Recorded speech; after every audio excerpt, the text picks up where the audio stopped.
आश्वासन एवं अनुरोध। सन 90 की इसी वसंत पंचमी से एकांत स्तर की समूचे समय चलने वाली समग्र अध्यात्म साधना के हमारे भावी कार्यक्रम की जानकारी प्राप्त करने के उपरांत उन लोगों में कुछ हड़बड़ी उभरी दीख पड़ती है जो युग निर्माण की अभिनव योजनाओं में अभी अभी लगे हैं।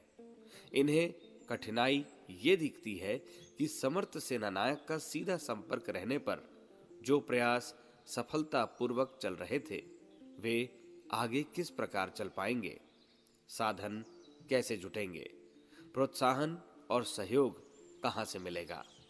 ऐसे सभी लोगों तक संदेश पहुंचा दिया गया है कि सूक्ष्म स्तर की गतिविधियां अपना लेने पर भी हम अपने प्रत्यक्ष उत्तरदायित्वों को निभा सकने में भी समर्थ रहेंगे। वह कार्य स्थूल शरीर द्वारा अपनाई जाने वाली प्रत्यक्ष गतिविधियों जैसा भले ही न हो, पर सूक्ष्म चेतना में इतनी क्षमता मानी ही जानी चाहिए कि वह मात्र सूक्ष्म जगत तक ही सीमाबद्ध नहीं रह जाती, प्रत्यक्ष जगत को प्रभावित करने में भी उसकी सशक्त भूमिका निभती रह सकती है।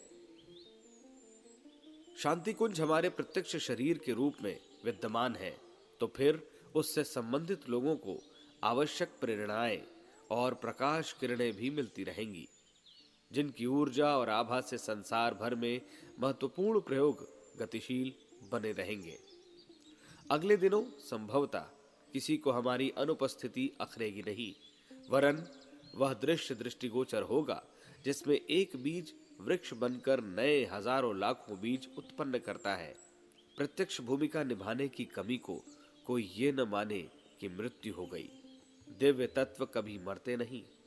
शरीर बदल लेने पर आत्मसत्ता का अस्तित्व नहीं बदल जाता। यदि वह सशक्त हो तो स्थूल शरीर का भार एवं बंधन हट जाने से वह और भी अधिक गतिशीलता का परिचय देने लगता है। यही कारण है कि भारतीय परंपरा में मात्र जन्म दिवस मनाए जाते हैं।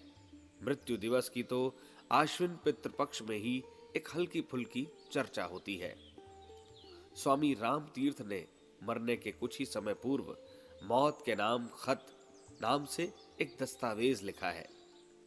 वह है तो लंबा और मार्मिक, पर उसका सारांश इतना ही है कि शरीर का भार लदा रहने से मैं वो नहीं कर पा रहा हूं जो कर सकता था। इसलिए इस वजन के अपने ऊपर से हटते ही हवा के साथ, चांदनी के साथ, किरणों के साथ, वसंत वर्षा के साथ मिलकर बहुत उपयोगी बन सकूंगा और अधिक प्रसन्नता भरे उल्लास का रसास्वादन कर सकूंगा। 80 वर्ष जी लेने के उपरांत और अधिक जीने की इच्छा तो तनिक भी नहीं है, पर अपनी मर्जी से तो न जीना हो सका और न मरना ही हो सकता है। नियंता की मर्जी ही प्रमुख है। इतने पर भी यह निश्चित है कि शरीर के बिना भी बहुत कुछ करते बन पड़ेगा। इसका पूर्वाभ्यास इन दिनों चल रहा है। एकांत सेवन के साथ जुड़ी हुई निष्क्रियता दीख पड़ने पर भी यह जांचा जा रहा है कि स्फूर्तिवान शरीर से लदे रहने पर जितना कुछ बन पड़ा करता था, अब उसमें कुछ कमी तो नहीं आ गई है। निष्कर्ष यही निकल रहा है कि इस स्थिति में सीमित को असीम बनाने में, समर्थता का अधिक बढ़ चढ़कर परिचय देने में सहायता ही मिल रही है। इस आधार पर विश्वास परिपक्व हो गया है कि जीवित रहने की अपेक्षा शरीर न रहने पर समर्थता एवं सक्रियता और भी अधिक बढ़ जाती है। इसी मान्यता के आधार पर प्रज्ञा परिजनों से विशेष रूप से कहा जा सकता है कि आंखों से न दीख पड़ने पर तनिक भी उदास न हो और निरंतर यह अनुभव करें कि हम उनके अधिक प्यार, अधिक उत्कर्ष और अधिक समर्थ सहयोग दे सकने की स्थिति में तब भी होंगे जब यह पंच भौतिक ढकोसला मिट्टी में मिल जाएगा। जो पुकारेगा, जो खोजेगा, उसे हम सामने ही खड़े और समर्थ सहयोग करते दिख पड़ेंगे। अदृश्य अध्यात्म ही सामर्थ्य दृश्यमान विज्ञान की तुलना में कम तो नहीं है।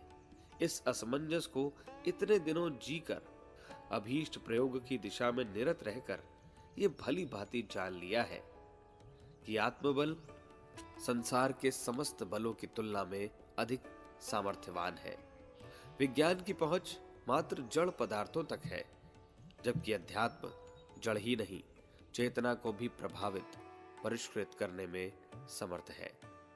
उसका अमृत, पारस, कल्प वृक्ष, कामधेनु आदि के नामों से आलंकारिक संबोधन किया जाता है। वह कथानक प्रकारांतर से सच्चाई के साथ जुड़ा हुआ है। हमारे YouTube चैनल शांति कुंज वीडियो गायत्री परिवार को सब्सक्राइब करें एवं बेल आइकन जरूर दबाएं ताकि गायत्री परिवार की विभिन्न गतिविधियों की जानकारी आपको मिलती रहे।